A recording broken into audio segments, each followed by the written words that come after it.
est ton Père, qui recommande que tu l'aimes. De là où tu es, adore ton Dieu. Je veux la gloire de mon Dieu. Je veux la bénédiction de mon Dieu. De là où tu es, élève le roi des rois de Jésus.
Que nous soyons délivrés de l'ignorance et que nous soyons dans ta fondation et que le fondement saint de ta personne soit dans nos cœurs.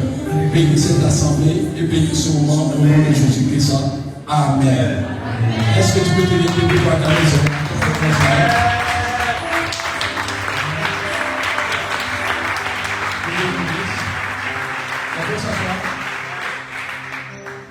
Amen. Dimanche passé, nous avons commencé un enseignement.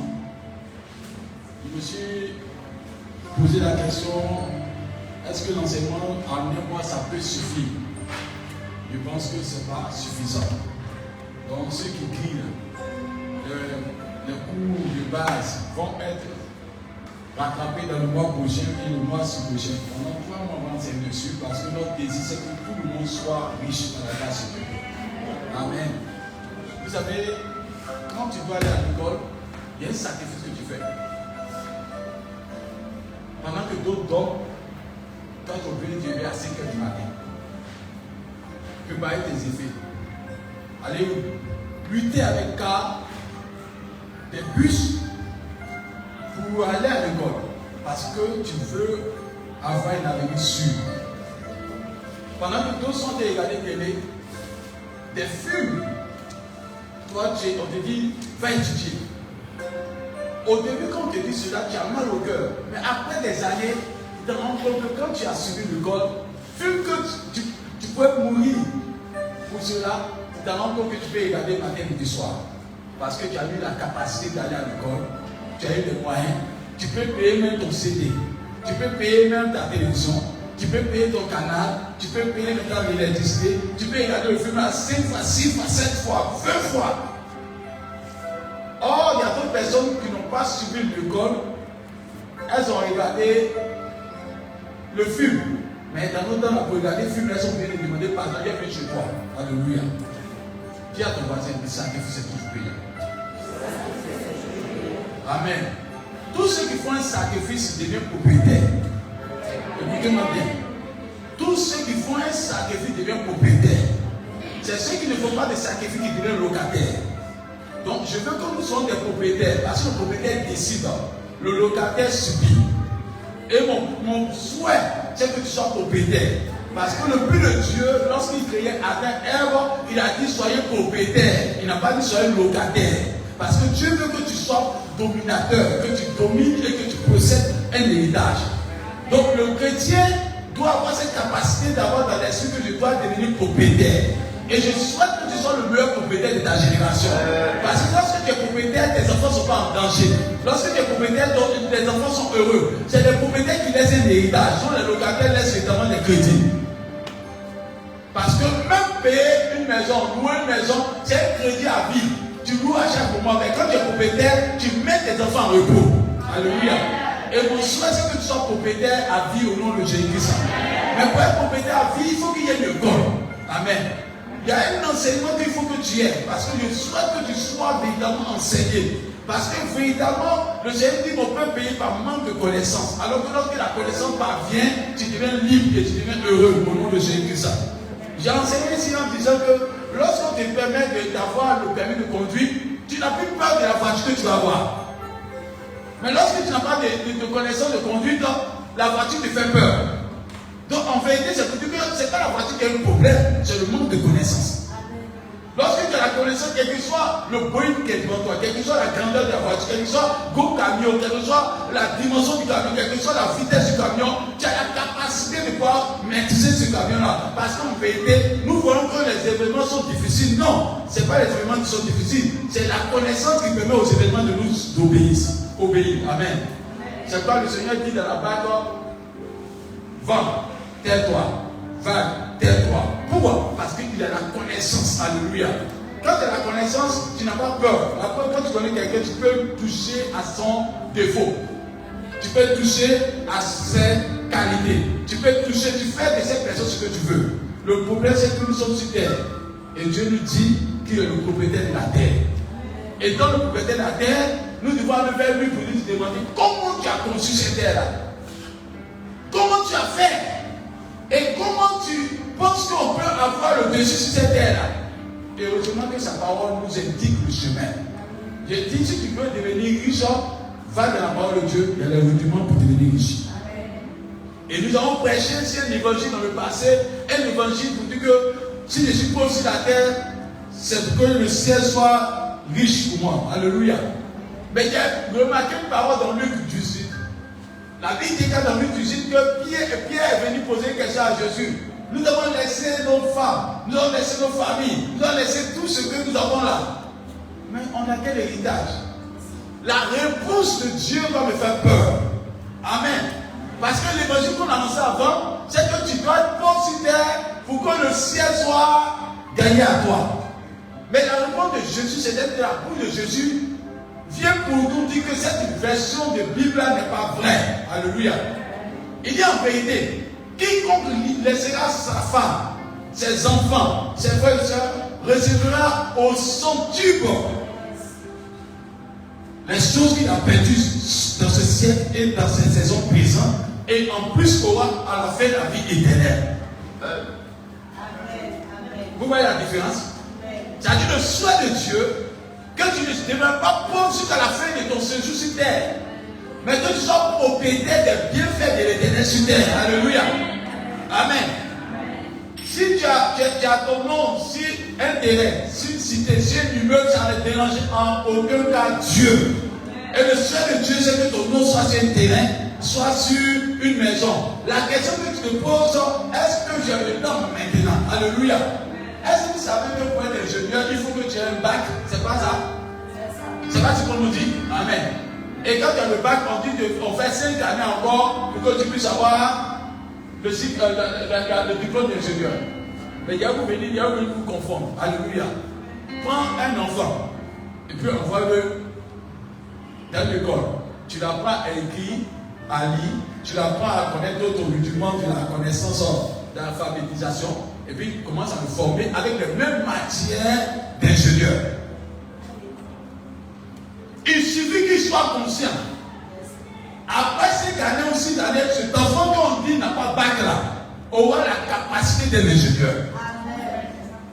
Pourquoi? Parce qu'il y a eu un enseignement selon le rudiment pour devenir ingénieur. On est ingénieur lorsqu'on est en classe. Alléluia. Il y a d'autres personnes qui ont eu bac.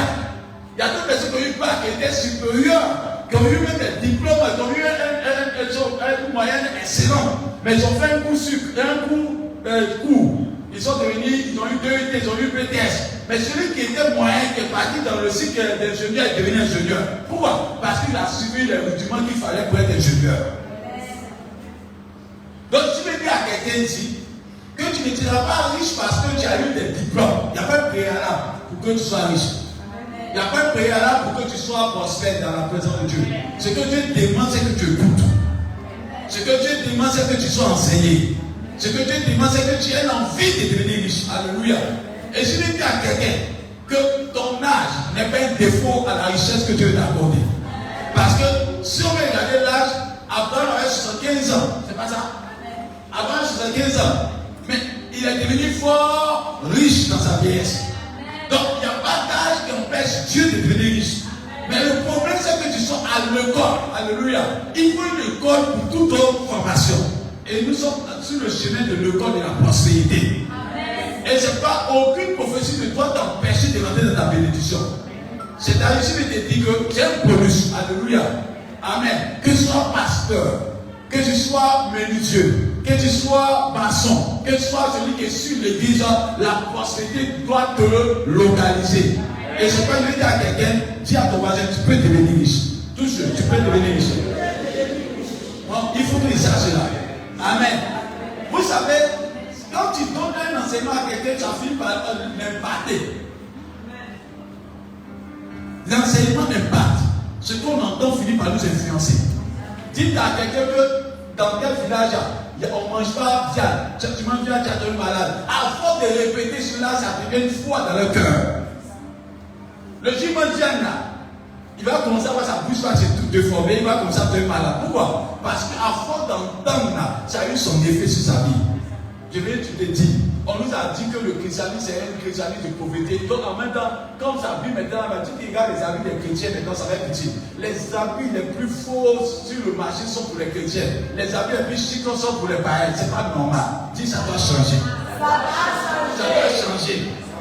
C'est-à-dire quand tu t'habilles mal, quand tu vois habillé, tu dis que c'est un chrétien. Mais je ne sais pas pourquoi ça va se faire. Non, c'est venu, non. Pourquoi?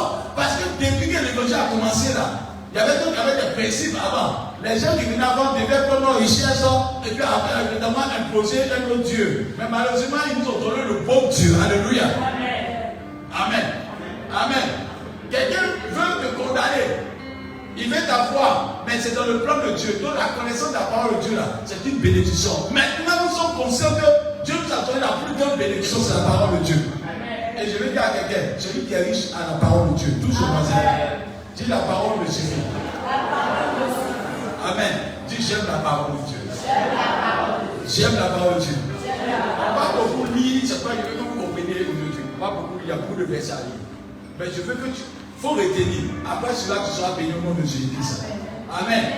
Le dimanche passé, on a traité un thème, on dit tel jour, on a pris Proverbe 11, verset 4, tel qui donne libéralement devient de plus en plus, et tel qui garde s'appauvrit. Mais il faut qu'on connaisse ce chemin. Il a fait une introduction. Mais je vais commencer par une conclusion des versets et on va commencer de libérer de l'enseignement ce matin. Amen. Prenons le livre de Luc 15, verset 31. Luc 15, verset 31. Ce verset seul va définir beaucoup de choses. Amen. Luc 15, verset 31. Il faut lire. Luc 15, verset 31. Écoutez bien. Mon enfant, lui dit le Père. Lui dit le Père. Tu es toujours avec moi. Tu es quoi? Toujours avec moi. Hein? Et tout ce que j'ai est à toi. Attends, ça c'est le plus gros verset que Dieu donne évidemment à la connaissance de la prospérité. Mon enfant qui est toujours avec moi. Tout ce que j'ai est à toi. Si c'est, on a l'impression de ne pas être béni parce qu'on a une mauvaise connaissance de qui est notre Père. La première phase de savoir que tu es riche, il faut que tu aies la connaissance du patrimoine de Dieu. Amen. Amen. Parce que quand tu ne connais pas le patrimoine de quelqu'un, tu as peur d'être son filleul, tu as peur d'être son enfant. La preuve, si on dit que quelqu'un soit l'enfant de Bill Gates actuellement là, tous ceux qui ont eu la connaissance que Bill Gates est riche, on se fait la main. On est content déjà, on n'a même pas connu 5 francs. Mais on sait que le fait qu'on soit dans les sillons, dans l'environnement de Bill Gates, il est probable, sûr et probable que nous aurons des moyens à notre disposition. Pourquoi? Parce que Bill Gates, nous connaissons son patrimoine. En vérité, les chrétiens viennent à l'église, mais ils n'ont jamais eu un silence, un temps de réflexion sur le patrimoine de Dieu. Ils ne savent pas qui est le Père. Alléluia. En vérité, nous n'avons pas Dieu avec nous. Eux, ils appellent Dieu, mais nous, on l'appelle Père. Il y a une différence entre le Dieu et puis Père.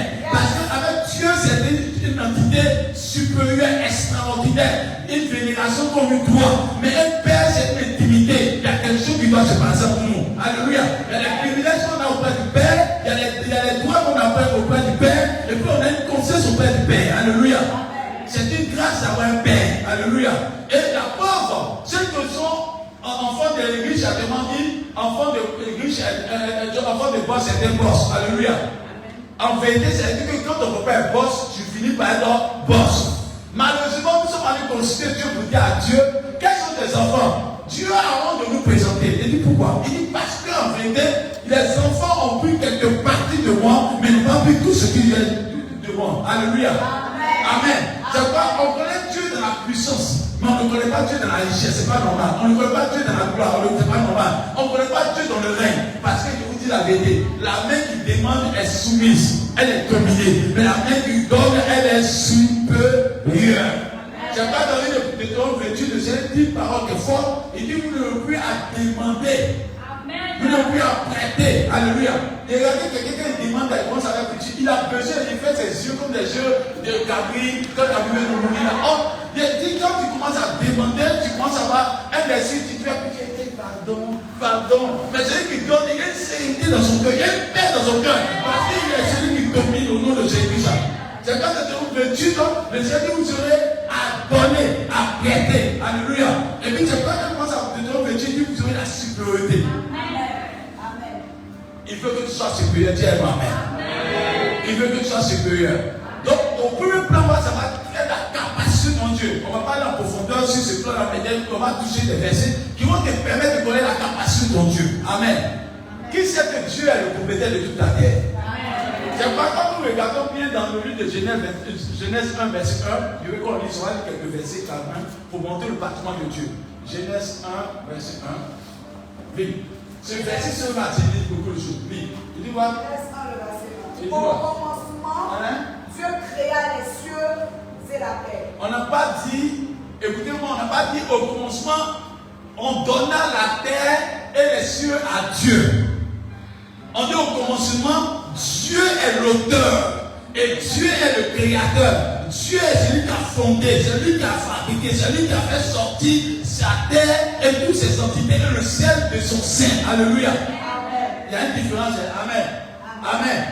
Amen. Amen. Au commencement, ton papa, c'est-à-dire celui qui a fait le ciel et la terre, a été l'auteur de tout. Amen. Et Dieu t'apprend qu'il n'y a pas quelque chose qui existe sans que lui, Dieu ait donné son mot. Et c'est lui qui a fabriqué tout ce que tu vois. Alléluia. Et la question que tu te poses, on dit non, je regarde les chrétiens, c'est comme les chrétiens, on parle d'une maison, et puis on dit, il y a une maison qui est là, donc qui est le propriétaire de la maison? Ce qui va te bruire, et tombe le propriétaire.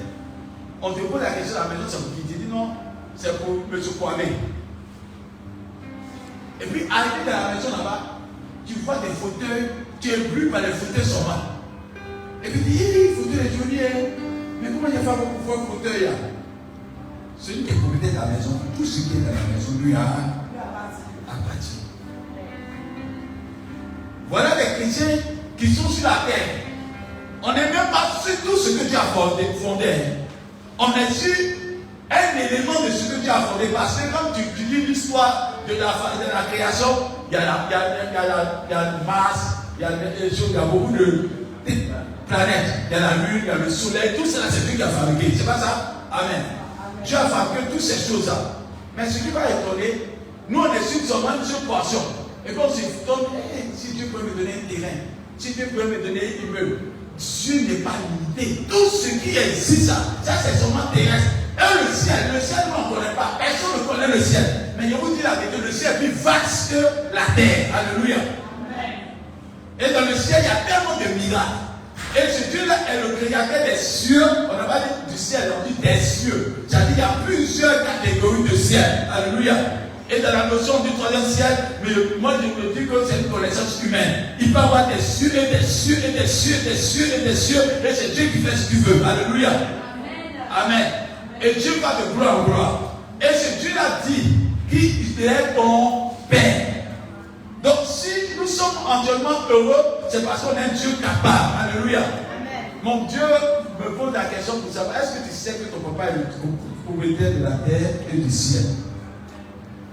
Et tant que tu n'as pas cette notion-là, et si tu n'as pas cette notion, tu vas commencer à demander les détails alors que tout l'héritage t'appartient. Quand tu as une nouvelle connaissance de Dieu, tu pleures les détails. Et aussi longtemps que l'héritier est un enfant, il n'est pas différent. Il n'est pas différent de l'esclave. Un esclave. Aussi longtemps que l'héritier est comme un enfant, il n'est pas différent de l'esclave. Si tu vois que les chrétiens sont en train de demander encore des petites choses à Dieu, ça en vérité, leur mentalité n'est pas une mentalité mûre. Ils n'ont pas une bonne connaissance de Dieu. Donc quand ils demandent, ils ont l'impression que c'est quelque chose qu'ils doivent demander alors que c'est déjà un Dieu.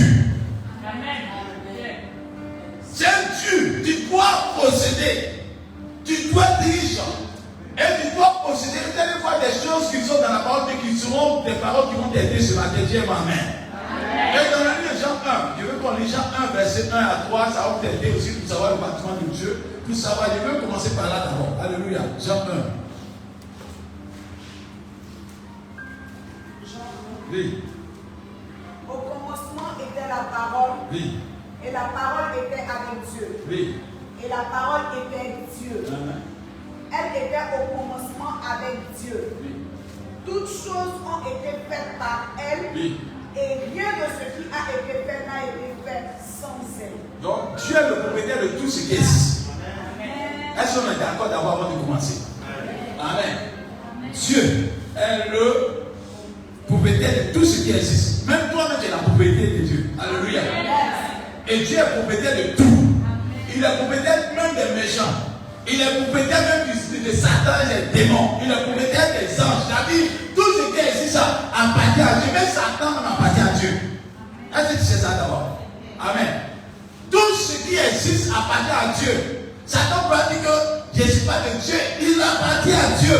Et Dieu peut faire de Satan ce qu'il veut. Qu'est-ce que les gens ne savent pas?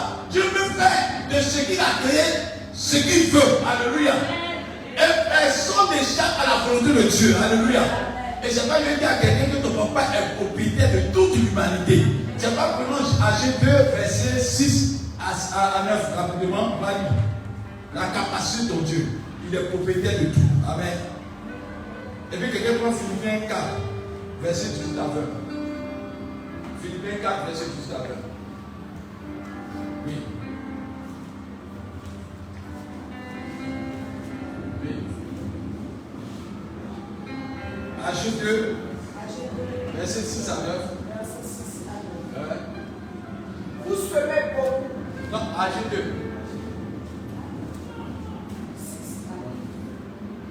Écoutez bien.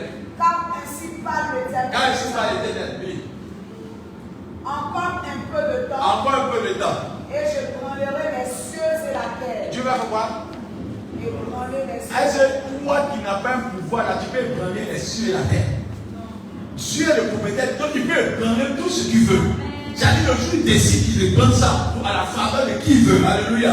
Il y a encore un peu de temps, il ébranlera les cieux et la terre. C'est-à-dire Il peut faire ce qu'il veut au ciel, il peut faire ce qu'il veut sur la terre. Alléluia. Et je suis en train de montrer la capacité de celui que tu adores. Je suis en train de montrer la capacité de celui qui est ton Père. Alléluia. Je suis en train de montrer la capacité de celui qui est véritablement ta force. Alléluia. On dit il donnera les cieux et la terre. Écoute, c'est dit quoi? La mer et le sec. La mer et le sec. Et le sec, c'est-à-dire les eaux et la terre. Il peut ébranler tout ce qui veut continuer. Tu vois? J'ébranlerai toutes les nations. Toutes les nations. Ça veut dire qu'en vérité, ton papa peut ébranler toutes les nations à ta faveur. Amen. Est-ce que tu parles à quelqu'un ce matin? C'est parce que tu es tellement fort qu'il a ébranlé même la baleine. Pour que la baleine vienne avaler Jonas. Parce que Jonas doit être protégé par son père. Alléluia. La baleine qui devait prier pour manger Jonas était obligé d'obéir à la voix de Dieu. C'est vrai quand Dieu dit que je vais te bénir là, il est capable de prendre tout ce qu'il faut. Alléluia. C'est pas que Dieu a dit à quelqu'un qui m'entend ce matin. Si tu as décidé de te bénir en Allemagne, tu as décidé de bénir aux États-Unis, tu as décidé de te bénir en France, il a décidé de te bénir en Suisse, il avait décidé de te bénir à Katola. Même si tu te trouves au fond, à l'extrémité de la terre, tu vas créer les conditions pour que la France soit à toi, ou la Suisse soit à toi, les pays soient à toi, parce que ce que tu as dit là, rien ne peut s'opposer. Et Dieu est en train de dire que ma capacité est illimitée. Bien aimé, il faut savoir qui tu es, avec qui, pour savoir ta valeur. Alléluia. Quand tu sais que tu marches avec le plus gros bras de quartier, quand tu marches là, même si tu es mince, même si tu es de famille, n'importe comment, mais tu sais que tu es avec lui là, ta démarche change. Ta conscience change, ta moyen de persuasion change, parce que tu sais qui est avec toi. Alléluia. Le problème, c'est que les chrétiens ne savent pas qui t'adore, ils ne savent pas qui est le Père, ils ne savent pas qui les accompagne. C'est pourquoi les chrétiens sont tristes alors qu'ils voient les plus heureux. Alléluia. C'est pourquoi il faut que nous ayons une bonne connaissance de notre Dieu. Dis à ton papa, à ton voisin, Dieu peut tout. Alléluia. Amen. Et Dieu dit qu'il peut prendre tout. Et Dieu veut prendre tout à ta faveur. Et Dieu veut dire à quelqu'un que le pays qui a été destiné pour toi arrive. Alléluia. La nation qui a été destinée pour toi arrive.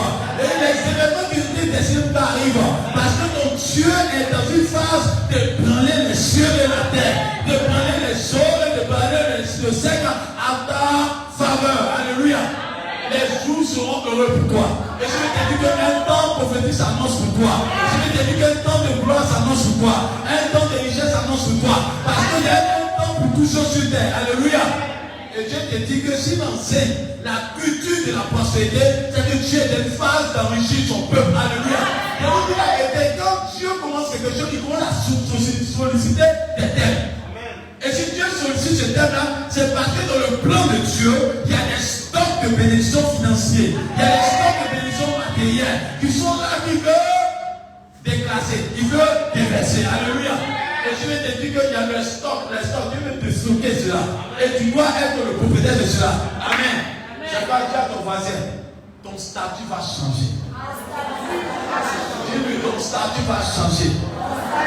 Parce que tu adores Dieu puissant. Et dis-lui, ton statut va changer. Parce que tu es un Dieu, tu adores Dieu capable. Alléluia. Et écoutez bien la suite de la compagnie. Tu vois? Les trésors de toutes les nations viendront. Attends, il dit quoi? Les trésors de toutes les nations. Il n'a pas dit nations. son manque l'argent. Il dit les trésors. Quand on parle des trésors, on parle de tout ce qui est patrimoine. Quand tu décides d'un trésor, même la connaissance est un trésor. Avoir une connaissance en voiture, en fabrication de voiture, c'est pas quand le chrétien va être dans sa phase qu'il faut l'intelligence, la sagesse seront communiquées et les gens seront devenus des savants, des innovateurs. Ils vont commencer à créer des choses qui vont étonner. Alléluia. C'est-à-dire que quand Dieu rentre en scène là, il est capable de rendre quelqu'un tellement intelligent et tellement fort de pouvoir créer des choses qui n'ont jamais existé parce que Dieu est l'auteur de l'intelligence et de la sagesse. Et quand pas de trésor, c'est en vérité tout un arsenal de bénédictions. C'est pas que je vais dire à quelqu'un, ton Dieu va ébranler les connaissances, l'intelligence, la richesse, le matériel, les terres, tout ce qui est richesse seront à toi parce qu'il est capable de faire cela. Et je vais dire à quelqu'un, église, il est l'heure que tu sois positionné. Vous savez, quand je dis, je viendrai pas mon église, il ne viendra pas une église malade, il ne viendra pas une église positionnée.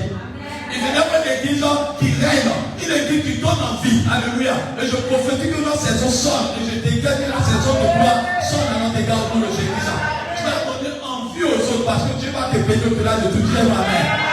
Continue, dis-moi. Dis. Et je remplirai de gloire cette maison. Oh, je remplirai de gloire cette maison. Dit l'Éternel Dis des quoi? armées. Dit l'Éternel des armées. Dit l'Éternel des armées. C'est-à-dire toutes les armées lui appartiennent. Amen. Amen. Et puis tu vois, L'argent est à moi. ce qui te fatigue là, ce qui te fatigue. Le mot l'argent, le mot argent qui te fatigue là.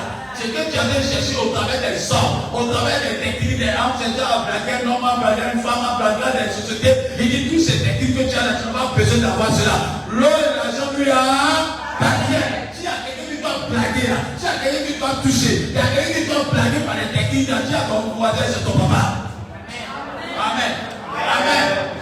Il y a un verset qui dit fais de l'éternel terre, il te donnera. Fais de l'éternel terre, délice. C'est-à-dire, s'il y a quelqu'un qui doit toucher, il y a quelqu'un qui doit être prêt pour lui, c'est ton papa Dieu. Alléluia.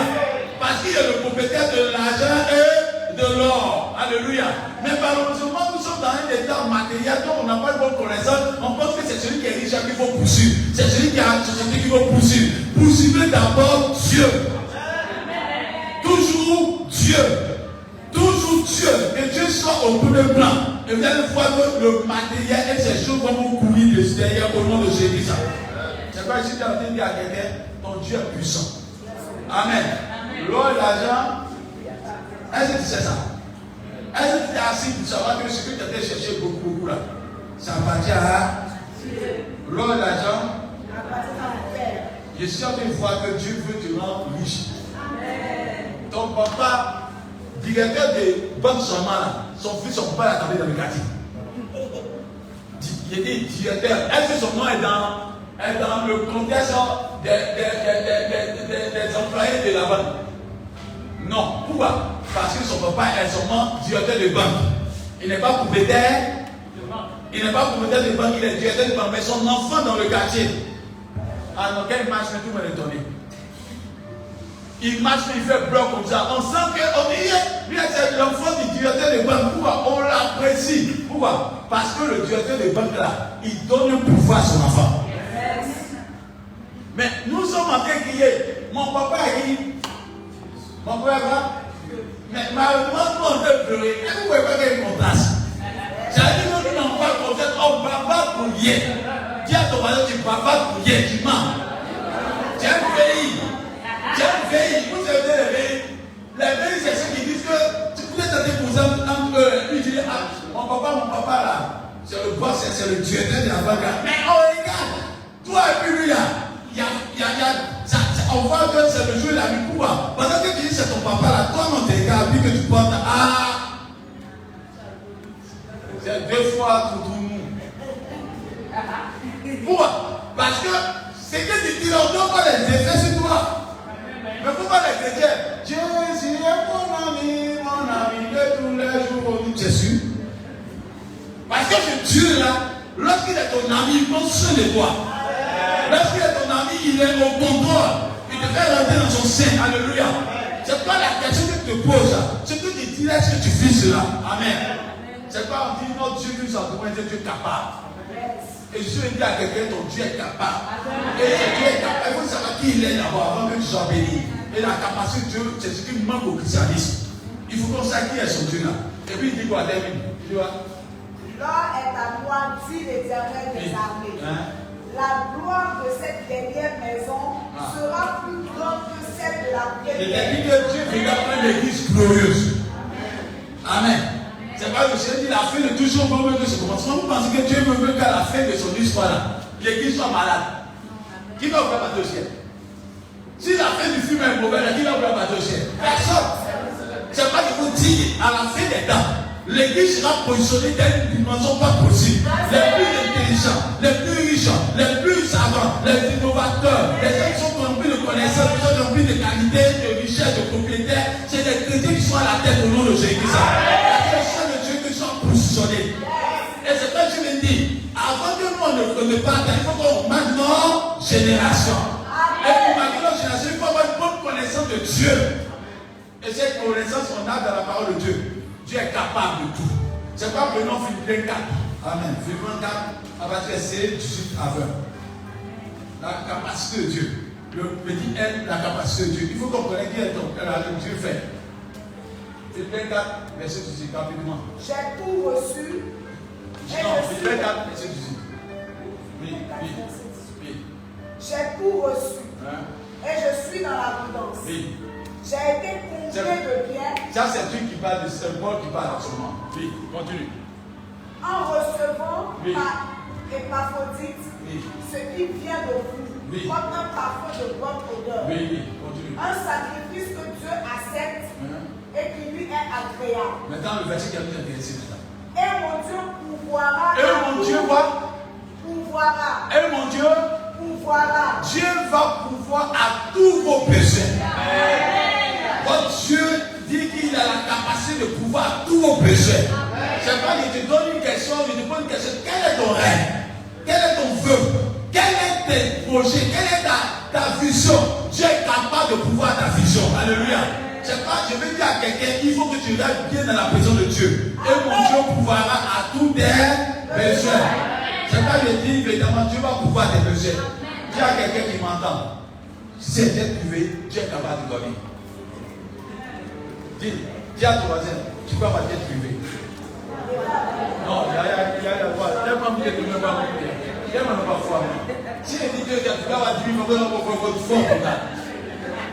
Bon, dis à toi, tu peux avoir 10 000 francs, vous n'avez pas encore la vraie foi. Parce que vous êtes, on dit, homme de peu de foi. Non, c'est vrai. Le problème, c'est que les chrétiens, ils ont limité Dieu. Ils font semblant de dire que Dieu est puissant, mais dans leur tête, Dieu est limité. C'est parce que ici, à l'église, là-bas, quelqu'un qui a déjà privé, là, d'autres on dit ça là. Mais s'il y avait quelqu'un qui avait déjà privé, là, on dit, comme on a dit là, déjà privé, non. Heureux, celui qui croit sans avoir vu. Heureux, celui qui croit sans avoir vu. Dieu dit que tu es heureux d'abord parce que pour croire sans avoir vu, il faut connaître la capacité de celui qui t'accompagne. Donc je vais dire à quelqu'un, dis-lui tu as ma tête privée, je veux que tu Amen. Quand tu commences le corps d'ingénierie, on te dit que tu seras devenu ingénieur. Quand on te dit que même ingénieur n'est pas n'importe qui. On t'apprend à te dire ça. Avant de t'inculquer, c'est là quand tu es ingénieur, là, tu marches, tu choses aussi là-dedans. Parce qu'on te donne un esprit, on te donne une connaissance. Si l'église est bien enseignée, si l'église est bien équipée, l'église va commencer à dominer. Alléluia. Tu vas planer, tu vas voyager, tu vas te démarquer, tu vas te défaire, tu vas te donner un nom partout tu voudras. Je ne sais pas, j'ai dit Dieu pouvoira. Dis à ton voisin, Dieu pouvoira. Dis à toi, Dieu pouvoira. La capacité est grande pour toi. Alléluia. Et Dieu veut que tu saches que tu as une grande capacité avec lui. Enfant de bois, c'est boss. C'est vrai ça? On dit ça, mais non, on ne fait pas pour Dieu. Si tu veux, on croit. Enfant de bois, c'est boss. C'est pas ce qu'on dit. Jean-Pierre, ton enfant, il vit pour avoir ton nom. Hein? Il vit pour avoir ton nom. Et lui, je ne sais pas si lui est ton enfant. Mais pourquoi vous voulez lutter pour avoir la grâce qu'est sur Dieu? Toi, ton enfant, là, tu n'as pas force, hein? Mais si on commence à faire ton enfant, tu vas te battre pour ton enfant. Si toi, homme, tu peux faire ça pour ton enfant, après, il faut les choses celui qui est ici. Et nous-mêmes, on est limité dans notre amour. Hein? Alors que notre Dieu, il est limité dans son amour. Et vous savez, pour une fois qu'on est amoureux, on peut faire des folies. Alors que Dieu est amoureux de toi. Alléluia. Et il est en train d'annoncer des folies qui vont arriver à toi au nom de Jésus. Il y a des folies de bénédictions qui sont attachées à toi.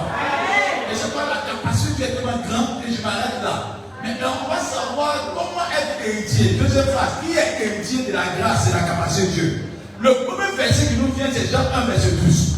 Parce que nous savons qui est héritier de la grâce de Dieu. Alléluia. On va prendre Jean 1, verset 12. Quelqu'un peut lire rapidement. Jean 1, verset 12. Jean 1, verset 12. Oui. Mais à tous ceux qui l'ont reçu, Oui. à ceux qui croient en son nom, Oui, qui croient en son nom, en son nom. Oui. elle a donné Elle a donné quoi? le pouvoir Le pouvoir de de devenir devenir enfant de Dieu. un enfant ne lutte pas avec son père. Amen. C'est pas quand nous prenons Luc 15, verset 31, c'est l'histoire de l'enfant prodigue. C'est-à-dire que ces deux enfants qui sont mis devant nous comme ça, c'est l'histoire de deux enfants. Mais Dieu parle au plus grand. Alléluia. Le premier enfant a pris son héritage et est parti. Lui au moins il connaît ses capacités. Mais il y a un comportement qui a perdu ses capacités. Il dit à son papa, pendant que son papa est vivant, il dit papa, donne-moi ton héritage. C'est un enfant qui connaît ses droits. Mais pourquoi le père n'a pas refusé? Pourquoi le père n'a pas refusé? Parce qu'il veut porter plainte. Son papa a le devoir de prendre soin de lui et de lui donner son héritage. Amen. Donc il va, pendant que son papa est vivant, il dit papa, donne-moi ton héritage. Est-ce que papa a lutté? Papa lui a donné pendant qu'il est vivant. Parce qu'il dit papa, ce que tu as là, démontre-toi dedans. Parce que pas ton nom, démontre-toi dedans. Donc, enfant de Dieu, n'attendez pas de mourir pour dire que le ciel est grand. Attendez de vivre d'abord. Vivez la vie de Dieu sur terre. Alléluia. Marquez vos générations. Soyez propriétaires des grâces de Dieu sur terre. Vous êtes des propriétaires. Alléluia. On regarde les chrétiens ici, là, pour avoir des humeurs, pour avoir des terres. Alors que celui qui a créé la terre, le ciel, c'est ton. Et c'est mon. Donc, la connaissance doit changer. Quand ta connaissance est changée, tu commences à influencer ce que tu rencontres. C'est-à-dire ce que tu penses, c'est ce qui arrive. Amen. Ce que tu penses, c'est ce qui arrive. Donc le premier pas, c'est que le Dieu que tu as toujours dit, que pourvu que nous ayons la parole de Dieu, j'ai-à-dire, il était en train d'annoncer que le diplôme que tu vas avoir là, c'est comment c'est. Il suffit que tu dis que Jésus-Christ c'est mon Seigneur, Sauveur, tu es propriétaire. Tu n'as pas besoin d'effort. Ça, on a manqué de ça. Vous pensez que c'est facile. Allez-y, prêchez l'évangile. C'est parce que vous faites plus l'évangélisation que vous pensez que c'est facile de dire d'avoir Jésus Seigneur, Jésus comme c'est quoi le Seigneur personnel. Il y a des personnes là, qui ont parlé de Dieu pendant 2 heures, ils n'acceptent pas. Aïe, tu es donné. Tu dis aïe, tu es donné. Mais toi, tu as accepté, c'est pas que j'ai une grâce. Et le fait que tu es le Seigneur Jésus comme sauveur personnel, tu es devenu enfant de Dieu, donc tu es héritier sans ta maman. Et il y a des versets qui marquent cela. D'abord, on prend Romains 8, verset 17. Romains 8, verset 17. Prenez Romains 8, verset 17. Amen. Et puis prenez Éphésiens 1, verset 11. Vous allez voir ce que la Bible dit. Tu es héritier. Qui est héritier de la capacité de Dieu? Romains 8, verset 17. Et dis quoi? Or, si nous sommes enfants. Nous sommes enfants. Enfants. Hein? Nous sommes aussi héritiers. Il dit quoi? Verset, Jean 1, verset 12 dit quoi? Si tu es enfant de Dieu, c'est que tu es quoi? Un héritier ne lutte pas pour avoir son héritage. C'est on lui lègue, on lui donne. Il a ça en cadeau. Donc chaque fois des personnes qui vont avoir des grâces au nom de Jésus. Parce qu'à la croix, il dit tout est accompli. Il dit tout est accompli. Et le testament a de la valeur lorsque le testamentaire meurt. C'est pas, la Bible s'appelle Nouveau Testament et Ancien Testament. Vous n'êtes pas posé la question pourquoi Dieu parle de testament. Parce qu'on parle de testament lorsqu'il y a un héritage. Et c'est pas qu'il te dit que ton héritage arrive. Alléluia. Et tu es tellement riche. Parce que pour que tu sois riche, le premier testament montre que tu as fait une richesse. Mais il fait un deuxième testament parce que son héritage est grand. Alléluia.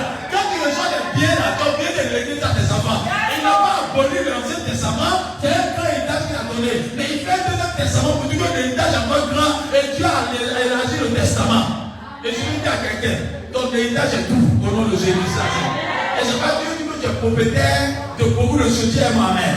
Et je te dis que tu rentreras dans ta bénédiction. Et Dieu va te rendre riche. Amen. Amen. Et Dieu dit pour ceux qui ont été enfants là, voilà la parole de Romains 8, verset 17. Nous sommes aussi héritiers. Tu vois, tu as aussi quoi? Tu as un droit, tu n'as pas besoin de te citer. Amen. Tu as un droit, tu es héritier. Et dis quoi encore? Héritier de Dieu. Héritier de quoi? De Dieu.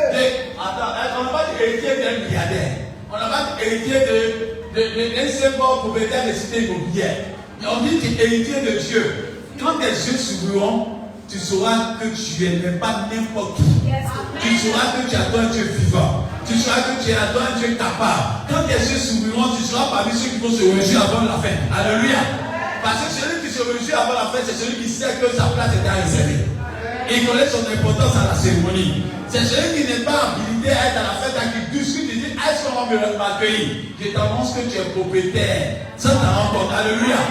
Continue, nous allons. Et co-héritier de Christ. Cohéritier, tu as dit même avec Christ, en lui d'abord. Tu as dit que je suis Christ. Nous sommes tellement bénis qu'il n'a pas voulu discuter l'héritage avec nous. Il dit l'héritage qu'il a là, il nous le partage à part égale. Il a dit à part égale. Il n'a pas dit il prend beaucoup plus honnête. C'est pas la vie d'égale dans Jean 11, dans Jean 14, Jean 12, verset 14. Il dit en vérité, celui qui croira en moi fera des choses plus grandes que ce que j'ai fait. Pourquoi? Parce qu'en vérité, quand tu commences à être bien instruit là, l'enfant cherche à faire plus grand que son papa. Amen. Parce que papa te donne tout ce qu'il a. Et tu as des capacités aussi, tu ajoutes encore. Amen. Et Jésus qui dit, à ce aujourd'hui, il n'y a pas des hommes de Dieu qui prient pour les malades ressuscitent. Les morts ressuscitent. Il y en a rien. C'est-à-dire qu'il nous lègue son héritage. On cherche des démons. Est-ce qu'on a la capacité de chercher des démons? C'est parce que désormais tu es devenu enfant de Dieu qui cherche des démons. Alléluia. Au moment des démons, c'est petit. Il y a des démons que tu ne dors pas matin, midi, soir, il fatigue quelqu'un. Maintenant, tu arrives aujourd'hui au nom de Jésus. Sors et le démon ça va. Tu penses que tu es fort. C'est parce que tu es héritier. Quelqu'un te rappelle de toi. Le fait que tu es héritier, tu as une position. Le fait que tu es héritier, tu as un pouvoir. Le fait que tu es héritier, tu n'as pas, on ne te suit plus à toi. L'héritier n'est pas sous à lui. Quand tu es héritier, tu as le même privilège que ton papa. Allez toute la musique à toucher l'enfant de Alassane. Même policier, tu as oublié de demander, même le chef d'état-major, quand il dit c'est l'enfant de Alassane qui a été passé là, il n'a pas de grade, mais la grade. Un enfant du président n'a pas de grade, mais la grade. Quand il est égal comme ça là, lui il ne demande pas au Dieu soyez à la présidence. Il peut aller dans la maison du président quand il veut, il rentre comme il veut. Pourquoi? Parce qu'il a eu la grâce, il a eu des nets semblements enfant du président. Amen. Donc, en tant qu'enfant de Dieu, il y a des privilèges que tu as, tu rentres quand tu veux. Alléluia. On rentre dans les possessions de Dieu. Donc, tu n'as pas habilité pour être béni. Tu dois être béni naturellement. Mais il faut avoir la connaissance de la parole de Dieu pour savoir cela. Il suffit que cette connaissance a été renouvelée et la grâce commence à te poursuivre. Quand tu as connu en toi là, c'est pas même pas toi qui t'arrive. Amen. C'est comme quand une fille est belle, elle n'a pas une esprit grand dans sa tête, elle se doit à tout le monde. Mais quand elle est belle, et bien elle connaît la capacité là, pour la voir dans mon Dieu, tu as fait marathon. Vous ne voyez pas la différence? Si tu vois que quelqu'un est entré chez lui, n'importe quoi arrive, maladie arrive dans le pays où ça arrive, pauvreté arrive dans la famille, ça arrive, liens familiaux, il prend ça, lui il ramasse tout. Quand tu as dit que tu es enfant de Dieu, il y a les enfants de Dieu, ils ont une capacité de refuser des choses. Donc, ta position que tu as là, permet que les choses qui ne vont pas t'arriver. C'est pas le Seigneur dit tu ne mourras pas, tu vivras. Alléluia. Il ne dit pas ça enfin. Tu raconteras les yeux de l'Éternel. C'est-à-dire le plus de Dieu. Tu dois tellement raconter les merveilles de Dieu. Comme avec le ciel là-bas, on doit faire l'histoire de notre pèlerinage. Pèlerinage sur terre. C'est-à-dire que tu as vu, tu as voyagé, puis tu as fait les miracles de Syrie, puis tu dis Seigneur, qu'est-ce que tu fais là? Voilà ce qu'il a fait. Voilà ce qu'il a fait. Voilà ce qu'il a fait. Tu es content d'entendre les nouvelles. Mais tu arrives au ciel là, tu dis la seule nouvelle, qu'est-ce que tu fais? Cette nouvelle c'était Dieu. Est-ce que Dieu t'a envoyé pour que ça soit Dieu sur terre? Il dit allez et dominer. Alléluia. Vous savez pourquoi Dieu venait le soir pour parler avec Adam? Il t'annonce sa bonne nouvelle. Parce qu'Adam avait fait des exploits avec Dieu. Il disait il a vu le lion, j'ai donné ça. Dieu est content. Parce que quand tu domines, c'est toi qui gères les éléments et les circonstances. Mais quand tu ne domines pas là, c'est toi qui subis. Donc quand on arrive à tu vas te voir, on m'a m'attender. Cette parole est vécue de ta vie. Tu ne seras pas paternel de ta génération. Tu ne seras pas esclave de ta génération. Tu vas dominer et tu vas blesser au nom de Jésus. Il faut que Dieu vienne prendre le résultat de ta vie sur terre. Quand tu arrives comme ça, tu dis papa merci. Vous ne voyez pas ces 10 ans. Et quand vous partez voir quelqu'un qui a des problèmes, ça te contamine. Il a gardé ta journée. Tu arrives, tu dis hé, ça va? Et moi ça va? sa papa, il t'a découragé comme ça, toi tu es content, il a bien découragé. C'est pourquoi on commence à te décourager. Donc quand Dieu se lève le soir, il va venir rendre visite à ces enfants-là. Il arrive, il voit tes larmes là. Il dit, je dis, il faut partir. Je dis non, si les choses partir, non. Les hommes ne veulent pas venir. Parce qu'ils savent que la maman va pleurer. Dieu veut des personnes qui reçuent son cœur. Et je prie que tu reçues ce cœur de Dieu dans ta génération. Et que Dieu permet que tu sois une dimension élevée au nom de Jésus-Christ. C'est pas quand il dit que tu es héritier là. C'est que tu dois posséder. Il y a Éphésiens 1, verset 11. Bon, vous allez dire, elle va lire ça, va aller rapidement. Amen. Éphésiens 1, 11. Éphésiens 1, le verset 11. Éphésiens 1, verset 11. En lui, nous sommes aussi devenus héritiers. En lui, nous sommes devenus aussi héritiers. Oui. Ayant été prédestinés. Tu as été quoi? Prédestinés. Tu as été quoi? Prédestinés. C'est toi qui te fatigues, sauf c'est déjà préparé. Amen. Est-ce que vous avez vu un enfant de boss unité? Qu'est-ce que c'est que son papa a voiture ou voiture? Il est bien prédestiné. On dit toi, c'est pourquoi? C'est un fidèle n'a qu'un pension, n'a qu'un vilain garçon, n'a qu'un vilain femme. Et puis, la plupart vous n'avez pas vaqué. Excusez-moi, mais il y a pas de boss, il y a des gens bizarres, mais ils règnent. Il règne pas. Quand tu regardes, tu as oublié de dire à la mort de boss, je vois, c'est pas ça, mais il dit, joli bébé. Qui va dire qu'il est vilain? Qui va dire qu'il est vilain? Avant de voir comme il est joli, tu vois bien là, c'est comme ça, mais il dit, joli. Donc, il vient de dire, il a dit, comme Dieu te bénit là, mon frère.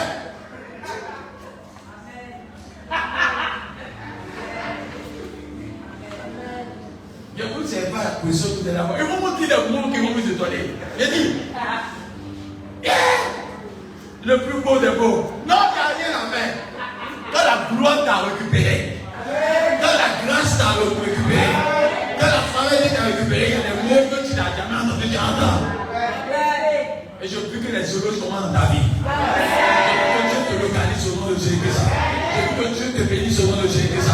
Nous sommes héritiers en lui. Pour avoir reçu la parole de Dieu, tu es déjà dans cette capacité. Dis-moi Amen. Dis-moi Amen. Amen. Amen. Dis-moi Amen. Alléluia. Et ce qu'il me dit, après d'avoir eu la parole de Dieu, il faut que tu aies une capacité encore. Tu dois avoir ce truc en toi. Dis, il y a un petit truc. Il faut dire un petit truc que tu dois avoir. Dis la foi. Amen. Amen. Parce que tu peux être enfant, mais quand tu n'as pas la connaissance, tu manques de foi. La foi, là, tu dois avoir ce petit truc là, tu dois avoir. Parce que notre Dieu n'a pas un langage humain. Dieu n'est pas parlant humainement. Il est spirituel. Et si tu es héritier spirituel, tu dois avoir la foi. Parce que la foi fait descendre le surnaturel pour venir au naturel. C'est pas que je t'ai envie de dire à quelqu'un. Il faut que tu possèdes cette foi-là afin d'appeler Dieu à agir dans le présent. Parce que quand on te dira, qui est ton Dieu? Montre-moi ton Dieu. Ta capacité de montrer Dieu, c'est référer à la foi. Te référer à la foi. Ta foi peut même faire descendre Dieu. Je ne sais pas, je vous dis la vérité. Un enfant de Dieu qui est héritier doit avoir la foi. Tu dois vivre par la foi. Marcher par la foi. C'est pourquoi il te dit, tu peux dire à quelqu'un tout le temps, je suis riche. Mais il te dira, mais où c'est la richesse? Mais comme tu as dit, je suis riche, ce que tu as foi, les événements vont venir nous confondre. Dans peu de temps, tu vas créer des événements, des opportunités pour que l'argent te rencontre, les événements te rencontrent, la situation te rencontre. C'est pas que tu permets de la foi, tu permets de cette foi. Tu peux Dieu maintenant te bénir abondamment. La foi doit te caractériser. Alléluia. Amen. C'est pas il faut que tu sois un homme de foi, une femme de foi. Il ne faut pas douter. Il a dit, même si on te dit que tu es envoyé, toi tu t'en fous de ce qu'on dit. Parce que quand Élie a dit à son serviteur, va regarder, il va pleuvoir. Il voyait rien, mais il dit, regarde encore. Il dit, non, j'ai vu une pompe, il a comme une pompe de main. C'est petit, mais ça a démontré que la pluie est tombée. Mais la foi, la foi, les choses de spirituel se font. C'est pas que tu comprends. Ta foi va te mettre en haut, va te hisser parmi les grands de ta génération. Tous ceux qui ont marqué l'humanité sont des hommes de foi. C'est pas que tu te dis que si tu veux être héritier là, ne puis pas te marquer ta vie par la foi. C'est quand on te dit, est-ce que tu es malade? Tu dis, je suis guéri. On dit, mais tu ne vois pas que ton chef dit, je suis guéri. Toi, c'est quand on te dit, non, je suis guéri. Il faut que tu crois, il faut que tu sois bête, il faut que tu crois. Avant de croire, la maladie commence à te quitter. La foi, c'est la démonstration de ce qu'on ne voit pas. C'est-à-dire, la part de Dieu est faite. Dieu fera que ce que tu crois arrive. Et je te dis, si nous croyons ce matin, le ciel est ouvert, parce que Dieu cherche quelqu'un qui croit qu'il est enfant de Dieu, qui croit qu'il est privilégié dans le ciel. Et puisque tu as la foi, Dieu va te bénir. Hébreux 11, verset 1 parle de cela. Vous pouvez dire ça après. Amen. La foi est bénie pour cela. Et je veux que tu comprennes cela. Et puis, il y a ce que je veux que tu comprennes. Prenons Deutéronome 28, verset 1. Ça aussi, c'est important. Il faut que tu aies cette foi-là. Deuxième phrase, petit B. Que tu sois obéissant au commandement de Dieu. Deutéronome 28, verset 1 à 2.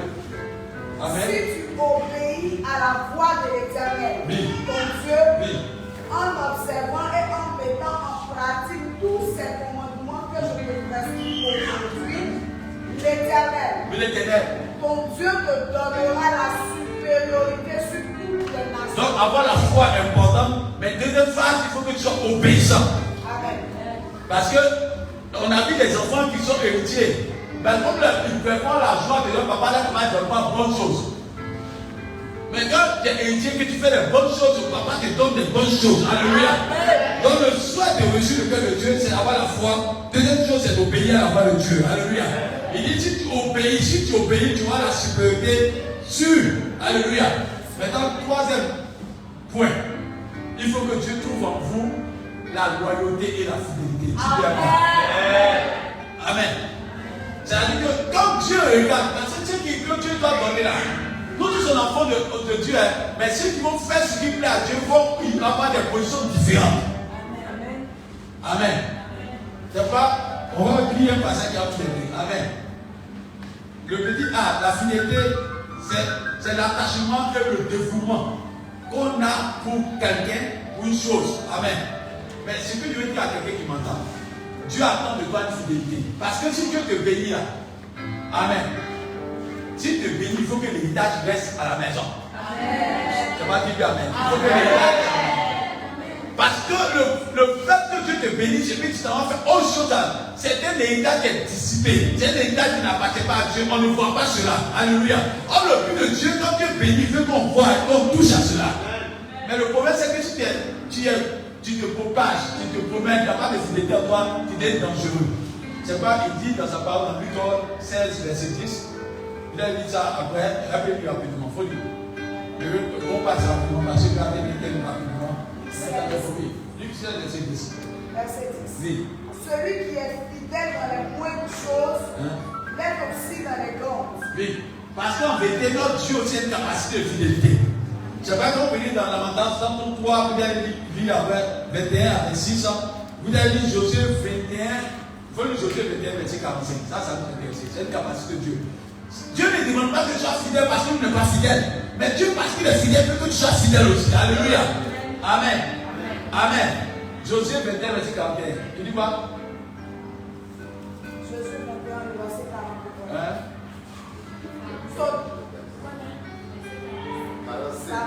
Oui, écoutez bien. Toutes les bonnes paroles que l'Éternel avait dites à la maison d'Israël. C'est que les gens te disent ce matin là. Toutes les bonnes paroles que tu entends ce matin là. Voilà la promesse que Dieu te dit. Tu vois? Aucune ne resta sans effet. Aucune ne resta sans effet. Tout s'accomplit. Donc si Dieu te dit que tu as mis ça, toutes ces paroles vont s'accomplir.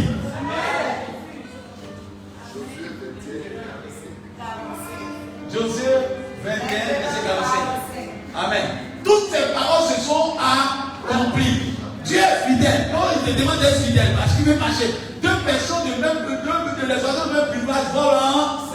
Donc quelqu'un qui est fidèle et puis Dieu est fidèle, ça peut marcher. C'est une combinaison qui ne marche pas. Donc Dieu demande à ce que tu sois fidèle. Et cette fidélité, si tu as ça là, toi et puis tu l'as. Non, c'est un partenariat qui marche au nom de Jésus. Et Dieu veut que tu aies une fidélité. Et Dieu aussi cherche aussi la loyauté. C'est pourquoi on peut voir ça dans 2 Samuel 23, verset 15. Parce que Dieu là, la loyauté c'est quelqu'un qui est prêt pour quelqu'un. Tous ceux qui sont loyaux finissent par marquer les générations. C'est quoi? Il y a des exemples types. C'est pas Dieu là, si tu es loyal. Dieu, la preuve, vous voyez, et quand je priais pour cela, Dieu me dit que vous allez voir que Satan a un piège. Et vous êtes dans ça, dans les temps-ci là. Les gens comme ça mentent sur les grands hommes de Dieu. Parce qu'en vérité, la loyauté, c'est quelque chose qui arrive à vaincre les pièges de l'ennemi. On n'est pas loyal parce que l'homme avec qui on marche a un bon nom. On est loyal parce qu'on aime cette personne et puis on est décidé à marcher à la personne. Amen. Est-ce que vous voyez la différence? Mais malheureusement, maintenant dans notre église, on n'est pas loyal. On est là par intérêt. Si tout le site on appelle un homme de Dieu, on dit non, il a vu la boîte de nuit, il ne sait pas, dit moi, mais j'ai remarqué ça même. Ça dit que le fait qu'on ait menti, c'est un grand homme de Dieu là. Ça a trouvé ça. Et Dieu lui prié, vous avez dit, je te dis, mon fils, il va y avoir des temps où des grands hommes de Dieu, vous allez attendre des mauvaises choses sur les hommes de Dieu. Ah, c'est pas vrai. Parce que les hommes du coup disent que la vérité. Et bien, quand quelqu'un homme de Dieu atteste sur la tête, mais nous les chrétiens, comme on n'est pas loyal, on n'est pas des personnes loyales, on fait des choses qui sont anormales. Donc on entend seulement, j'ai remarqué. Moi, depuis que j'ai vu la deux voitures, j'ai senti que lui, elle n'est pas claire. Avant deux voitures, ça a été quoi? Ça dit des arguments qui ne tiennent pas. En vérité, Dieu nous dit que la loyauté, c'est quelqu'un qui est attaché à la personne et qui dit, je te suivrai jusqu'à la fin. Alléluia. Mais aujourd'hui, là, la preuve qu'on dit, ah, ça va, oui, ça va. Ça fait 3 fois que j'ai passé le bac, tu sais que Dieu est vivant. Non, mais il m'a dit, mais c'est ça. C'est pas parce que tu vis des échecs que Dieu n'est pas avec toi. Et Dieu veut que tu sois loyal, même quand les échecs arrivent. Mais nous, maintenant, là, quand ça arrive, là, oh, on est là. Dis-le. T'as pas 2 semaines, tu n'as pas eu 2 millions. Non, mais il m'a dit, Dieu ne veut plus tout ça. Ça dit, voilà quelqu'un qui est loyal. La loyauté n'est pas au fait que la bénédiction arrive. Tu es loyal dans les bons et les mauvais moments. Tu n'es pas loyal parce qu'il y a les bons moments, tu es là, c'est que toi tu es intéressé. C'est pas dans 2 Samuel 23. David dit, je veux boire l'eau de la citerne. Quelqu'un qui est loyal là, il suit la vision du maître, il suit la vision du chef, du leader. Mais quelqu'un qui n'est pas loyal, il fait le contraire. Alléluia. Donc il faut qu'on ait en nous la fidélité et la loyauté. C'est-à-dire qu'on n'est pas à l'église. Pourquoi il y a plus d'expliquer quoi? Bon. Et ça, je donne d'où une fenêtre pour ton copain. Dieu dit, tu es ma fille, je vais te bénir. Mais Dieu n'a pas besoin de ça. Osée n'a pas besoin de ça. Mais ce que Dieu veut là, il veut que tu sois fidèle. Parce que c'est que fidèle là. Le jour où Dieu va te bénir, à qui? À tout le monde, c'est qui? C'est Dieu qui t'a béni. Ça fait l'honneur de qui? Mais quand il dit que tu es loyal là, c'est-à-dire que ce que Dieu veut là, tu vas le faire sans arrière-pensée. Et notamment ça élève le nom de Dieu. Mais quand tu n'es pas loyal, le jour où Dieu t'a béni, tu dis, ah bon? Tu allais faire 2 choses. Tu allais faire des choses qui sont contraires à la volonté de Dieu. C'est pas tu tombes dans le piège de Proverbe 7. Il a dit ça après. Proverbe 7. C'est-à-dire que quand l'homme n'est pas fidèle à Dieu, quand Dieu commence à le bénir là, il s'en va servir son vrai maître. Et même dans le livre de Proverbe 7, on dit qu'il s'attache à des prostituées. Et les prostituées, tu penses là, qu'après quand un garçon est béni comme ça, il a avec sa femme. Doucement ça va, eux, ils marchent ensemble, ça commence à aller bien, il a avec sa chérie, ça va bien. Et puis sa femme dit ça va bien, mais à un moment Dieu le bénit comme ça. Oui. Où est d'abord la crainte de Dieu? Parce que la fidélité crée la crainte de Dieu. La loyauté crée aussi la crainte de Dieu. Alléluia. Tu dois rendre compte à ton maître, tu dois rendre compte à ton partenaire. Mais comme il ne veut plus craindre Dieu, là, il prend, il pourrait faire ça, maintenant il veut chinoise. Il veut américaine. Il veut ça. Mais quand il y a ça là, les bénédictions que tu es servi à la maison de Dieu, à la maison de ton couple. Pour tes enfants, tu commences à distribuer ça en donnant ça aux prostituées. Elle t'attire. Et c'est toi-même, elle s'assoit, elle décide de gratter sa tête une voiture. Ta femme n'a pas voiture, tu fais voiture pour quelqu'un qui est dehors. Si tu n'es pas malade, c'est un problème. Et ta femme, bon, ils sont aidés, c'est une fenêtre, ça va aider d'autres personnes. Ta femme qui peut même pas l'envoyer au restaurant, c'est tout toi qui es au restaurant avec d'autres personnes. Aïe! Ça, c'est une pièce, parce que quand quelqu'un n'est pas fidèle là, si on ne prie pour lui pour que Dieu le bénisse, waouh, c'est maladie qu'il y avait eu. C'est vrai, il y a des femmes qui ont pris pour elle, Marie béni, Seigneur, je prie pour qu'il te donne pauvre. Parce que lui, elle est bien comme ça. Devant des pauvres, parce que Dieu voit qu'on n'est pas fidèle. fidèle. Parce que lorsque tu n'es pas fidèle, c'est dans la richesse que ton infidélité ça explose. On ne voit pas le comportement des pauvres faire dans des richesses arrivent d'abord. Donc,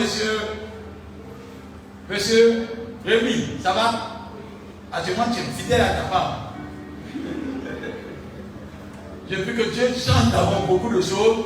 Parce que c'est pas que Dieu, des fois, il veut nous bénir, mais regarde un peu. Parce que si vous savez, la richesse attire n'importe quel poteau autour de toi. Que tu sois garçon, que tu sois femme, la richesse attire n'importe quel poteau autour de toi. Il dit, quand tu es riche, quand tu es garçon, femme que tu ne peux pas avoir là, elle est devant toi. Quand tu es pauvre, là, même si tu peux faire beau, elle te fait ce qu'on fait pas écouter. Amen. Amen. On va faire quoi écouter, c'est pour qu'on mange.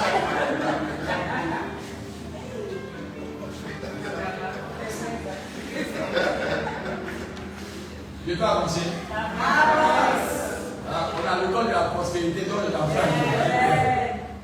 Amen. Et c'est comme quand on aussi, elle est pas jolie, mais elle a l'argent. On dit, tu sais que tu es jolie, est-ce qu'il me plaît, tu es jolie.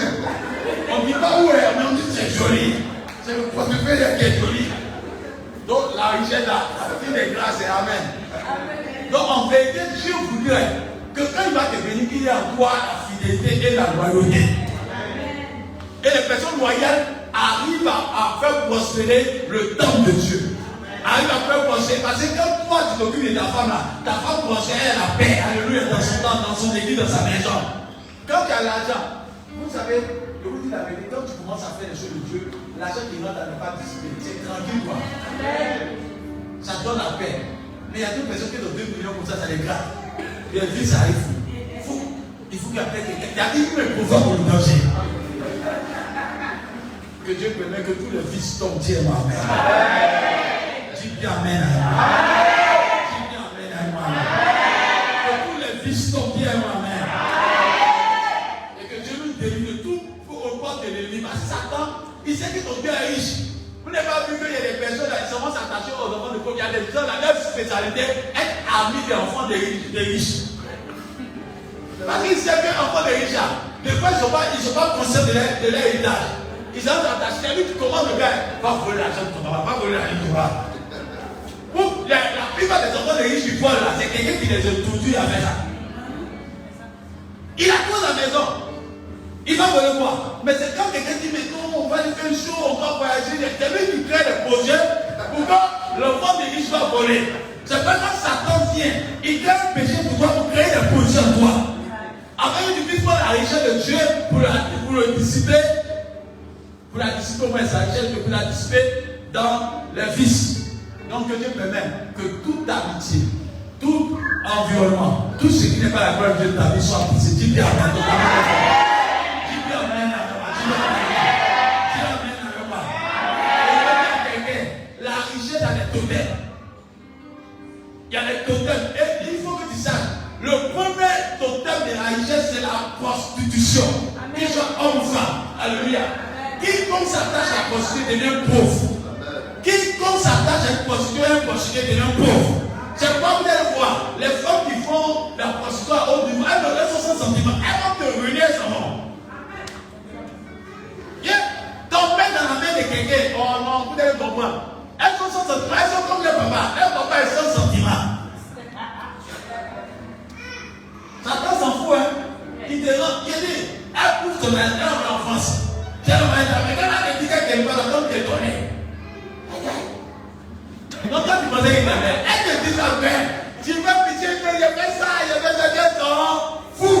Elle a le caractère de son papa est ingrat. Donc elle n'a pas la gratitude dans son cœur. C'est pas vous qui êtes enfant de Dieu, ce qui va vous caractériser, c'est l'amour et la gratitude envers votre Créateur. Quand tu as la gratitude envers ton Dieu, tu ne vas pas faire n'importe quoi. Tu as envie de l'aider toujours. Dieu est ma mère. Est-ce que ça va? On peut continuer. 4e point. Il va nous aider. Amen.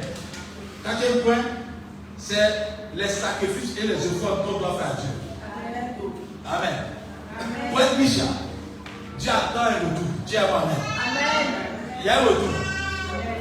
Il faut que tu sois un homme. Ceux qui marquent les générations, c'est ceux qui veulent donner toutes les offrandes à Dieu. Amen.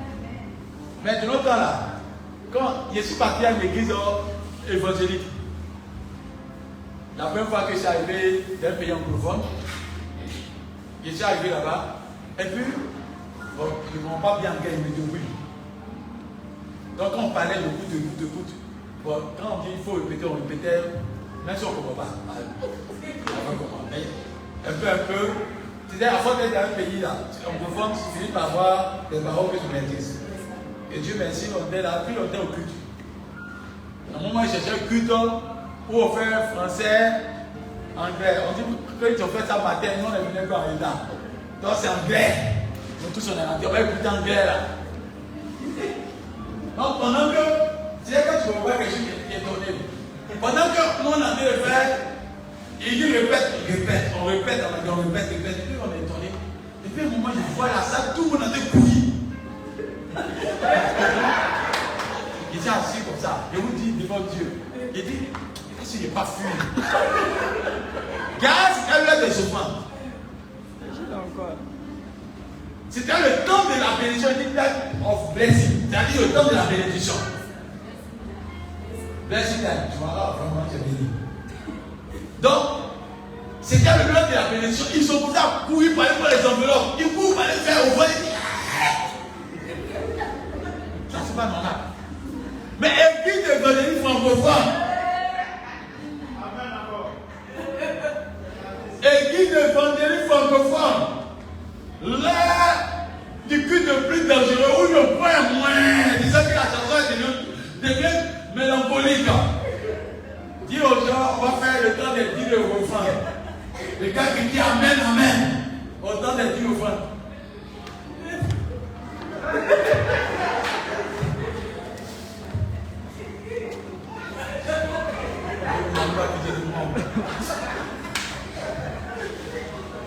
Oh, Dieu dit, je ne te demanderai pas ce que je ne t'ai pas donné.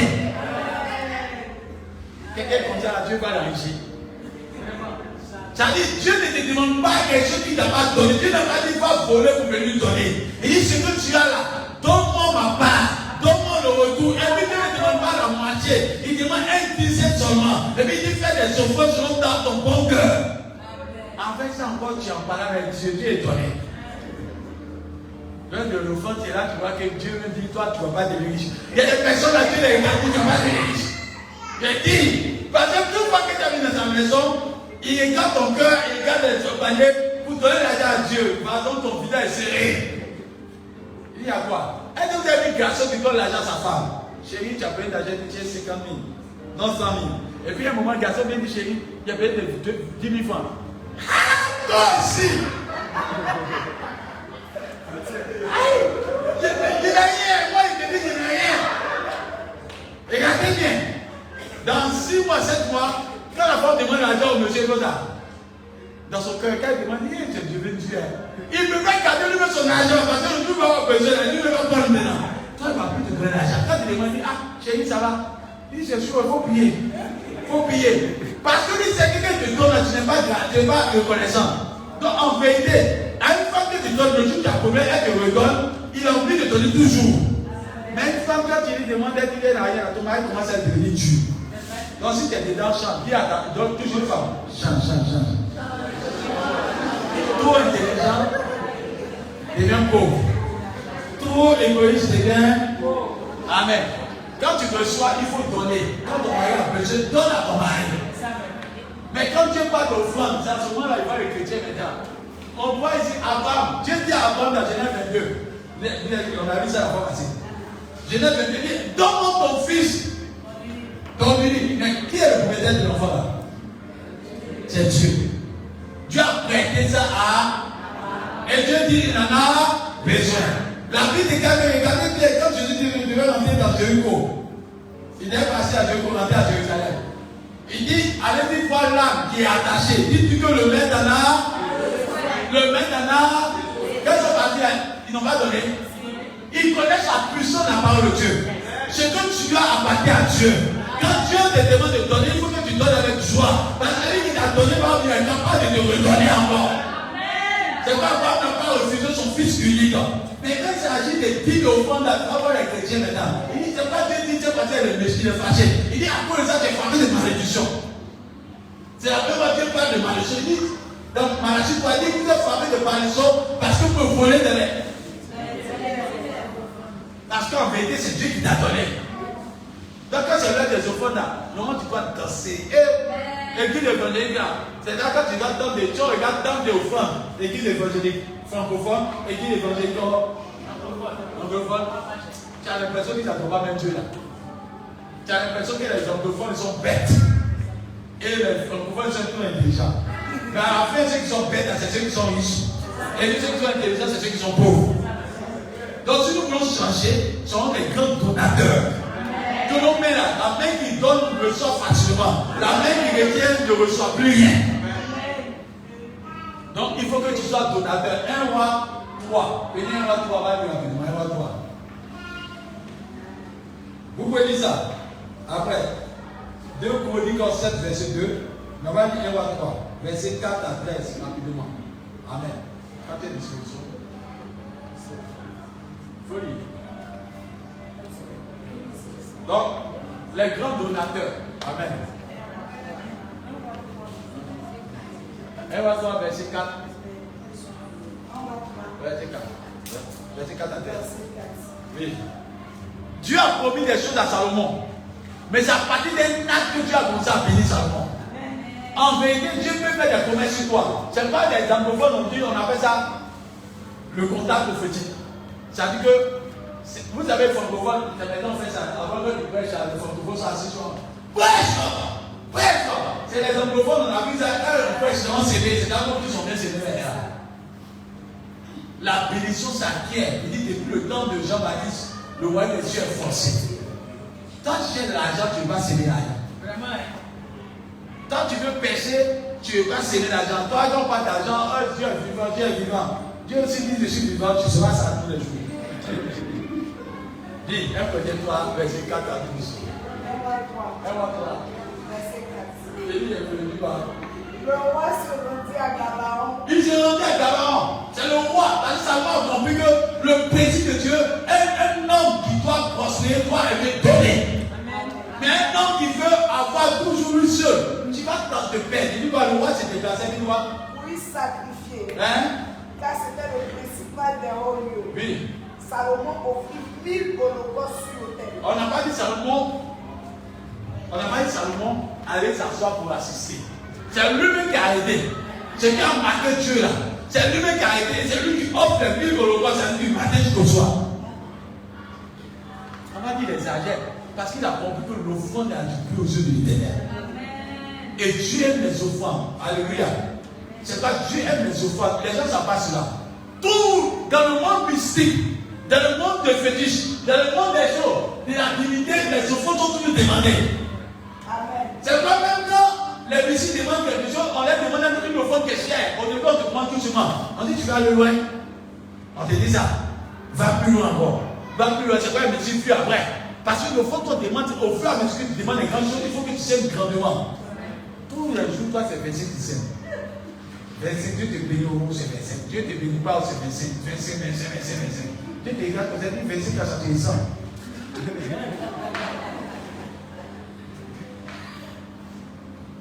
À l'église évangélique en francophone, tellement ils sont fidèles.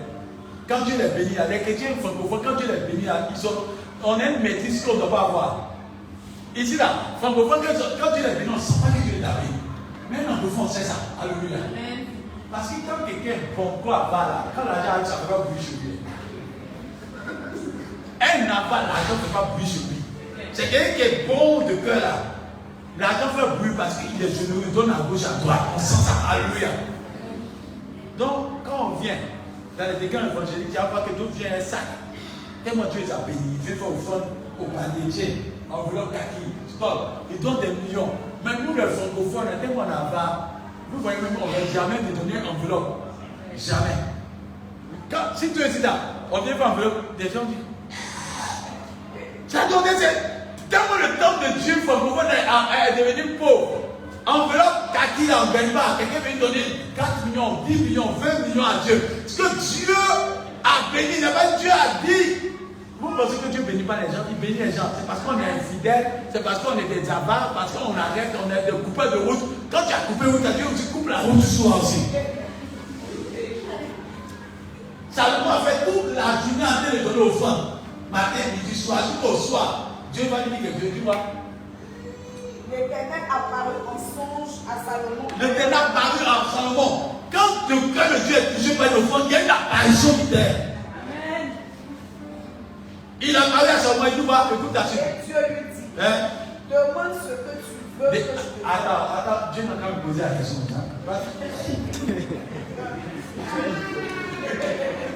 Attends, demande ce que tu veux le bon. Il n'y a pas de terre, il y a parlé. Parce qu'il y a des offrandes qui attirent les ossements. Il y a des offrandes qui attirent qu'à un moment, celui qui doit se démarquer, doit faire ce que les autres ne font pas d'habitude. C'est-à-dire que les gens qui viennent à l'église, et puis tu fais beaucoup de choses, mais tu ne veux pas faire un sacrifice. Alléluia. Il y a tous les sacrifices pour avoir quelque chose de fort. Et c'est pourquoi ces personnes ne sont pas bénies, parce que quand tu les mets dans leur cœur de faire des choses, ils sont dégoûtés. Il ne veut pas, il ne veut pas, il veut pas. Ok, continue, il ne veut pas, il ne veut pas. Avec dans un moment, ça diminue. Ça diminue. Et puis tu cherches Seigneur, Seigneur, tu as laissé mon avis. Aïe. Quand toi, il y a des demandes, tu me donnes. Il donne à celui qui donne. À celui qui aura, on en donnera encore. Mais celui qui retient, on arrachera. C'est pas dans Matthieu, il dit que, il y a d'autres qui disent que j'ai retenu, je n'ai pas donné, il dit toi, on a arraché. C'est pas, je vais te dire aujourd'hui là. Il a dit quoi? Demande-moi ce que tu veux. Puis toi. Ce que tu veux que je te donne. Salomon répondit. Tu as traité avec une grande bienveillance. C'est-à-dire Dieu m'a étonné. Dieu lui demande ce qu'il dit. Il demande seulement deux choses seulement à Dieu dit à toi aussi. Si tu descends là, je peux ne plus te bouleverser. Je puisse bouleverser ta vie. Et je peux que Dieu bouleverse la vie de quelqu'un dans l'assemblée. Et dis à ton passé, ne vole plus Dieu. Tous ceux qui prospèrent, c'est ce que ceux qui sont fidèles à les dîmes et les offrandes. C'est-à-dire que les dîmes, tu ne dois même pas échapper. Les dîmes, c'est-à-dire quand Dieu te donne, tu donnes la part de Dieu. Quand tu es fidèle comme ça, Dieu va te rendre prospère. Quand tu es fidèle à les petites choses, tu seras fidèle à les grandes choses. Et Dieu lui dit que tu vas avoir une prospérité. Et puis tu vas, écoute bien, saute 2 versets. Va lire la Bible. Le verset.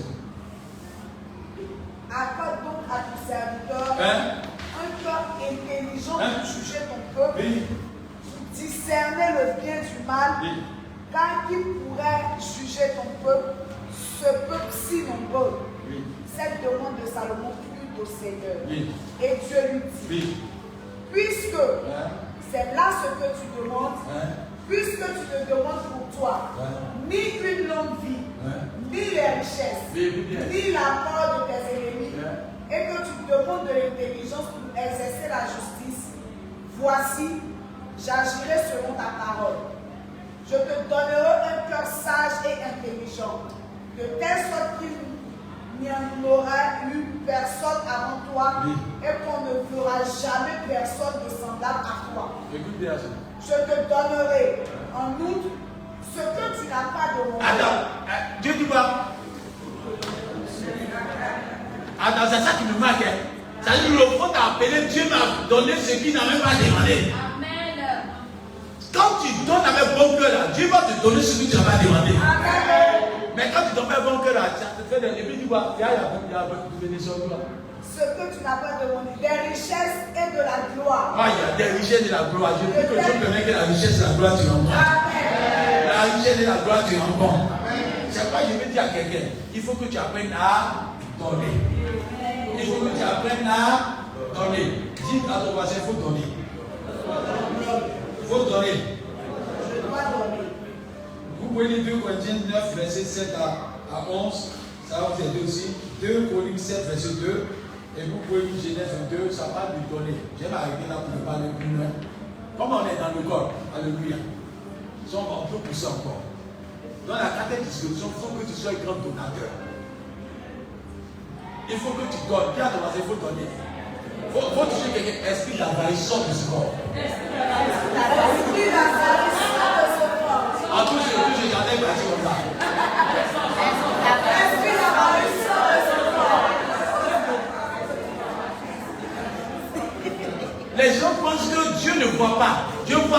qu'on reçoit. Si on t'a donné que tu as caché, tu viens de fermer une porte. Or, quand tu reçois, tu donnes la part de Dieu, Dieu t'ouvre les portes. Et ceux qui veulent aller loin, c'est ceux qui osent avec Dieu. Que l'offrande que tu as donnée touche le cœur de Dieu. C'est pas David dit, je ne donnerai pas à l'Éternel ce qui ne coûte pas cher. 2 Samuel 24. À partir verset 19 à 27. Il dit, il ne donnera pas à l'Éternel ce qui ne coûte pas cher. Mais nous, quand on vient donner l'offrande à l'Éternel, c'est notre superflu. C'est vrai que c'est 10 000 francs, mais Dieu regarde ce qu'il a reçu. Et puis il dit qu'il y a un menteur. Donc ce n'est pas la somme qu'on donne qui est importante, mais la qualité de la somme qu'on donne. Je répète, ce n'est pas la somme qu'on donne qui est importante, mais la qualité de la somme qu'on donne. C'est-à-dire le pourcentage de la somme qu'on donne. Si Dieu regarde la qualité qu'elle n'est pas bonne, tu ne plais pas à Dieu. C'est pas Dieu veut que tu sois le meilleur donateur de ta génération. Et l'histoire de, je termine par là, l'histoire de Idaoussa avec Oyedepo, j'ai mis en statut une histoire à réussir à ça. On dit qu'il y a les grandes conventions, en ce temps-là, même quand tu parlais des grands parlaient ça. Les grands veillés, les grandes conventions, Oyedepo va lui dire, papa, je paye tous les frais de l'évangélisation du compte des autres. Il ne faut pas souffrir. Tu sais ce qu'il a dit à Eluko, de telle manière que tu n'es pas sûr. Je prie que toi aussi tu n'es pas sûr pour être missionnaire. Eluko, je dis là, on regarde, nous on est étonné, on pense que c'est un hasard. On ne se moque pas de Dieu. Ce que l'homme aura sémé, il le moissonnera. Quelqu'un qui fait devenir riche doit avoir le cœur de donation, un cœur généreux, un cœur libéral, un cœur qui donne sans arrêt. Et la part de Dieu doit être la priorité. Quand Dieu te donne quelque chose, tu dis Dieu d'abord. Quand le dépôt a fait ça, le dépôt est devenu riche. Et la dernière témoignage qui est dit là, on dit tellement il a voiture. Quelqu'un nous a fait avoir 500 voitures. Eh, Seigneur. Est-ce qu'on adore vraiment le même Dieu là? Or, ils ont suivi le code de la parole de Dieu. Les enseignements que nous donnons aujourd'hui là, c'est les enseignements qu'il faut suivre. En les suivant là, peut-être à 40 ans, peut-être à 50 ans, mais rien ne peut empêcher Dieu de te enrichir dans ton âge. Et quand tu es content, Dieu va te donner longévité. Si tu vas mourir à 70 ans, toi tu vas 90 ans pour en profiter des grâces terre. Et je prie que Dieu permet que tu en profites des grâces. Dis à ton voisin, c'est que Dieu te demande faire lui. Il dit l'obéissance vaut mieux que le sacrifice. Donne la part de Dieu.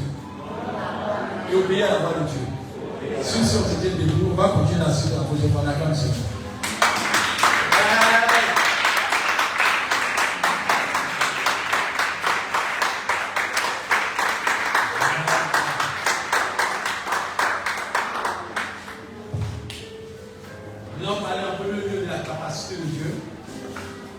Deuxième lieu, qui est héritier.